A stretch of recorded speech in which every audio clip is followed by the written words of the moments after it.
Harshit Rana wicket తీయలేదు అని troll చేశారుగా. ఇప్పుడు చెప్పండి, తీసిన ఒక్క వికెట్తో టీమిండియానే ఓడించేశాడు. అది మా బాబు పవర్.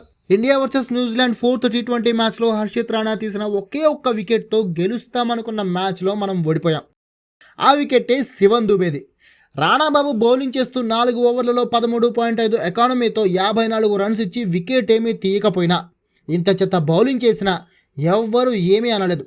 కానీ బ్యాటింగ్ చేస్తూ శివన్ దుబేని అవుట్ చేసి మ్యాచ్ని పువ్వుల్లో పెట్టి మరీ కివీస్కి అప్పగించడమే కాకుండా పిల్ల బచ్చాలారా సిక్స్లు కొట్టించుకుంటారేంట్రా, ఇలా అవుట్ చేయాలి అని చూపించాడు.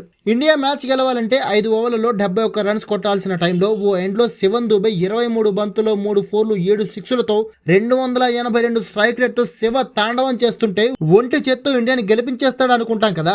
బట్ అలాంటి టైంలో సింగిల్స్ తీసి దుబేకి స్ట్రైకింగ్ ఇవ్వాల్సింది పోయి ఏదో సడన్ గా సచిన్ టెండూల్కర్ పూనినట్లు హెన్రీ వేసిన ఇన్నింగ్స్ 15వ ఓవర్ ఆఖరి బాల్కి రాణాబాబు స్ట్రైట్ షాట్ ఆడి నాన్ స్ట్రైకర్ 2 వికెట్స్ని పడగొట్టాడు.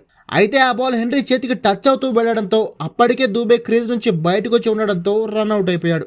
ఈ ఒక్క వికెట్ ఇండియా గెలుపు ఆశని నాశనం చేసింది అండ్ న్యూజిలాండ్కి ఫస్ట్ విన్ తెచ్చిపెట్టింది. మరి రాణాబాబు అంటే ఆ మాత్రం ఉంటుంది మరి. కానీ ఇప్పుడు రాణాబాబు మాత్రం వికెట్ తీయకపోతే తీయలేదంటారు, తీస్తేనేమో ఇలా ట్రోల్ చేస్తారా, అందుకే నేను ఆడననేది అంటున్నాడు. మరి బాబుకి ఎలా చెప్పాలి, తీయాల్సింది కివీస్ వికెట్లు రా నాయనా, ఇండియావి కావు అని? కాస్త మీరైనా కామెంట్స్లో చెప్పండి.